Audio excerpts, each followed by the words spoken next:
Hello and welcome to another video from Devon Pond Plants, and this one is entitled loosely Top 5 Mistakes When Building a Pond. Now this is a slightly tongue-in-cheek presentation and I've deliberately exaggerated some of the issues in order to explain them better. So I've created two half-built ponds and I'm going to move from one pond to the other, explaining the mistake and the rectification or the way it should have been done better in the first place.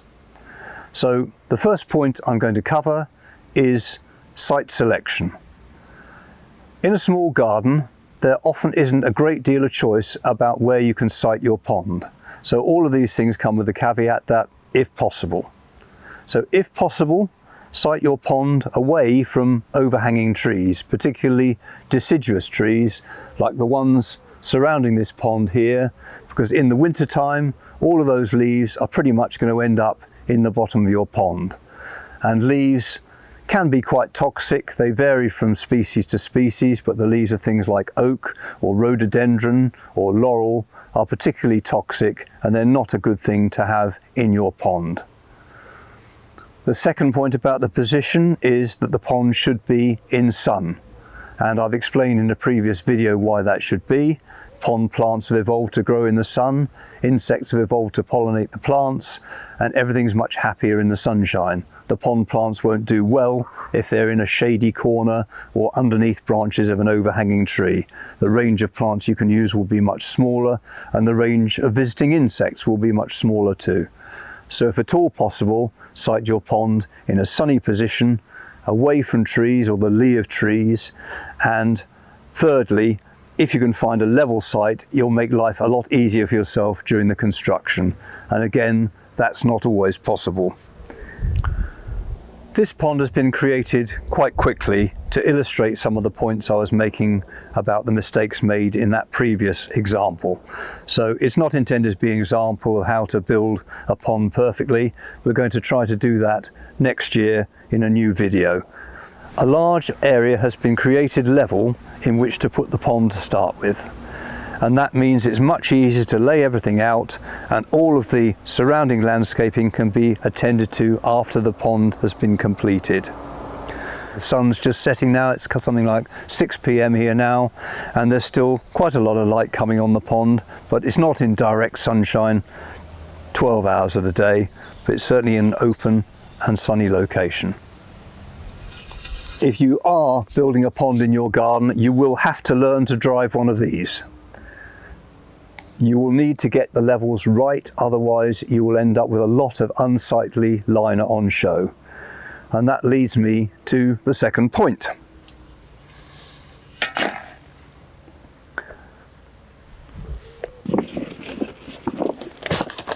Economizing on materials. This is builder's polythene, designed as a DPC or a waterproofing liner, and it's perfectly good for what it does when it's buried in concrete and the sun never gets to it. But as soon as the sun hits this black polythene, it starts to degrade. Even the UV stabilized one won't last very long, and it will start to crack and split mostly at the waterline, and so it's a totally unsuitable material to use for your pond. There are various grades of pond liner available, and I'm just going to demonstrate a couple now. So, unsurprisingly, you pretty much get what you pay for. And all of these pieces I have in my hand are at least 30 years old, because they've been kicking around the nursery for that length of time. This is one of the cheaper PVC grades of liner, and you can see it's been used in the pond, but it's getting to the stage now where it's getting very, very hard and brittle, and you can easily just tear it and pull it to bits. Now, that might have been perfectly adequate. If you're going to stay in your house for 5 years and your successor is going to fill the pond in, it's probably perfectly good enough. But to my mind, you can get more for your money by buying something a little bit tougher.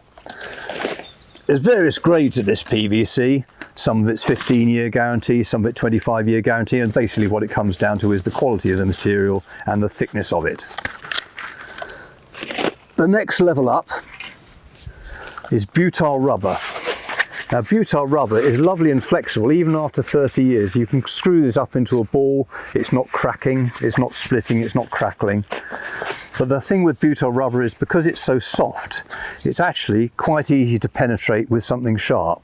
So you will see if I pull this over the knife there, it will very easily penetrate that material. So if it's used with the correct underlay and it's laid carefully, it's a very good material and will fold nicely and make a good job. The Rolls-Royce pond liner is EPDM.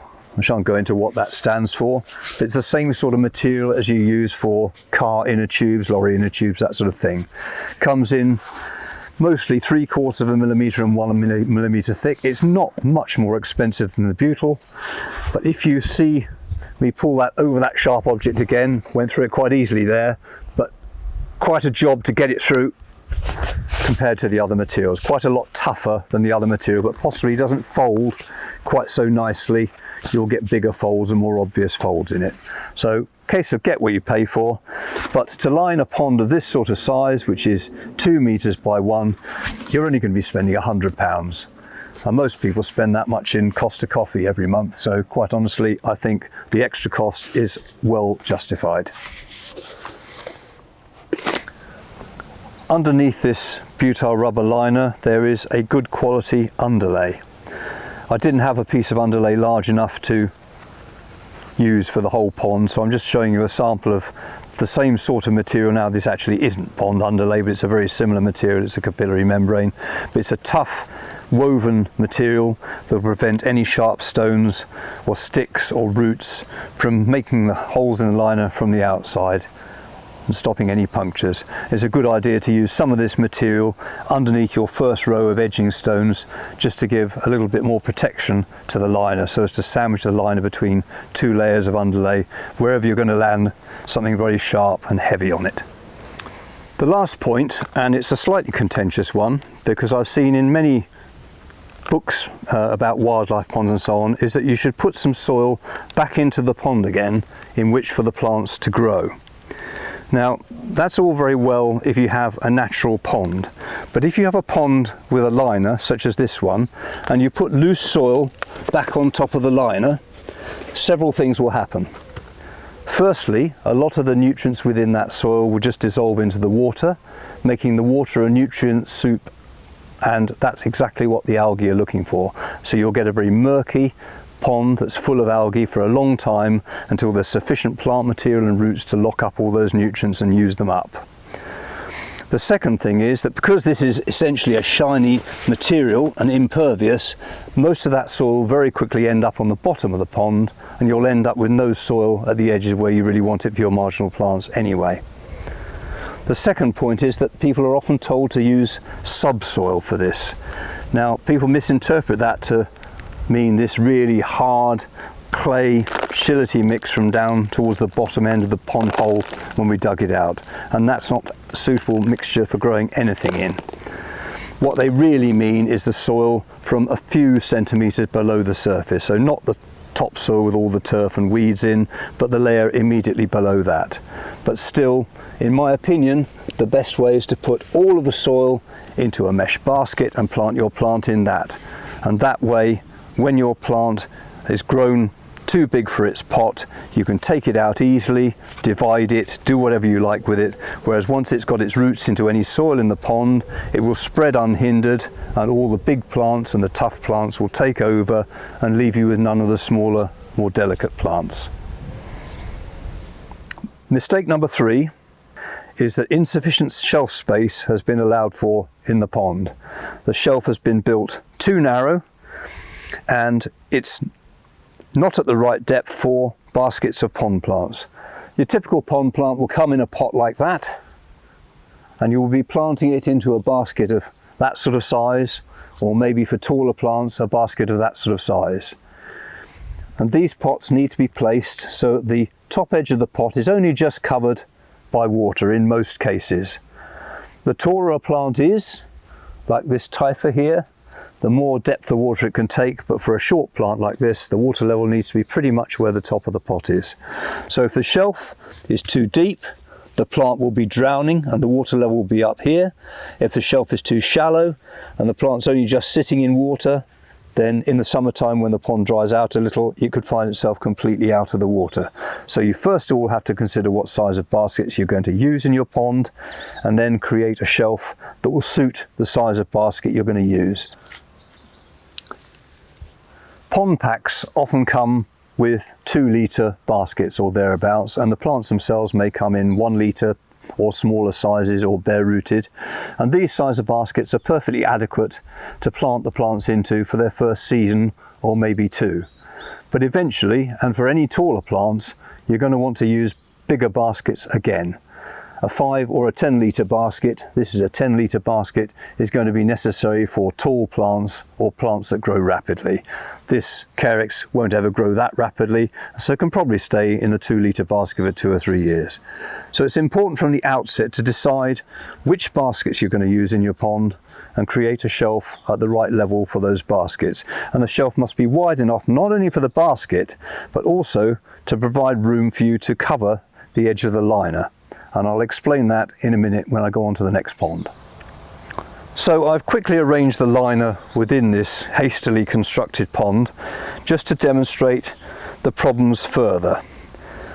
Because the shelves aren't level and because the liner is quite a slippery material, almost wherever you put this plant is going to be in danger of toppling into the pond because it's right on the edge of the shelf and the material is slippery. Moreover, when the pond is filled, and I've put little yellow dots around the pond to illustrate this, that is where the water level is going to come to.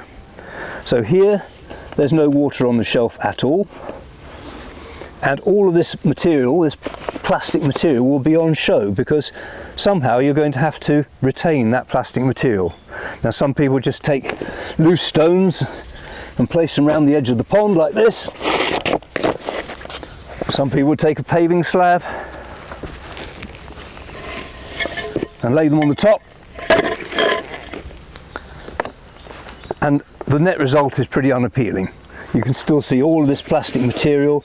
Nothing's going to grow here because of the plastic coming underneath, and the whole thing looks very underwhelming. A nice wide shelf has been created so that there's room for aquatic baskets containing plants of any size in any sort of dimension. And critically, it gives room for some stacked loose stone at the edges, which is going to completely cover the vertical edge detail of the liner. The shelves could be around 3 sides, but you still need sufficient shelf in order to support the stone material that's going to stop the edge being seen. As David said, having a very wide shelf, as wide as you can probably get, is a great advantage. It gives you so many more opportunities to play around with layers of planting. In a smaller basket you could put some of the smaller creepy things, propping up the basket with a brick maybe, or you could put it behind and the taller thing there.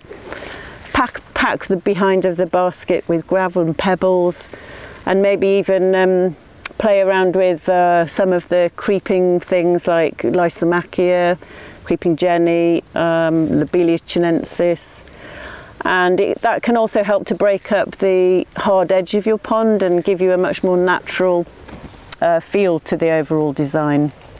The other great thing about planting into baskets, which we haven't mentioned, is if you haven't really thought about your design and you don't like it, you can simply move it to somewhere else. The single most common problem we come across is poor edge detail with ponds, and the one thing that's necessary to avoid is to have acres of black plastic on show once a pond is completed. The amount of material under the water will very soon go green and you won't see the liner below water level at all. The critical bit is the bit above water level, which is roughly indicated on this pond by all the bright yellow dots. And you can see that the vertical wall of the shelf is completely covered by the loosely arranged stone material. This provides lots of crevices for animals and plants to get their roots into and so on. and completely occludes the material. So wherever you put baskets, however many few or however many baskets of plants you use, when the pond is full to here and the excess liner is trimmed away, it's held in position by these stones against the sides, and none of it is visible in the end. The edge detail then can be decided on and laid, so you could have turf coming up to the side of the pond and completely overhanging there. You could use something like these reclaimed Victorian rope top edgings, paving slabs, old sleepers, whatever you fancy around the edge of your pond. But the one thing to remember is that it should all be stable. A lot of loosely laid stones are a very bad idea around the edge of the pond for safety reasons. Another point with a small pond is that it doesn't need to be terrifically deep. We don't have Siberian winters here. If you get more than a centimetre or two of ice in a winter, it'd be extremely unusual, unless you're in a very, very cold area. So a pond has no need to be more than 40 centimetres deep at this sort of size. The bigger the pond is, the more you can go for some deeper areas. But really, it all goes on in the shallow edges, and so the shallow edges and the shelves are the bit you need to pay the most attention to. The deeper area within the centre of the pond, which is suitable for a small water lily, isn't terribly large. It doesn't really need to be. All the action is going on in the shallow water around the shelves, and that's where you need the most space. I've possibly exaggerated this a bit. The shelves don't need to be quite as wide as they are in here, but I've done it for effect so you can see how easy it then is to arrange your planted material. In my book, Ponds, A Practical Guide to Design, Construction and Planting, you'll find a large section on construction and edge detailing of ponds. And it's a very important aspect that shouldn't be overlooked.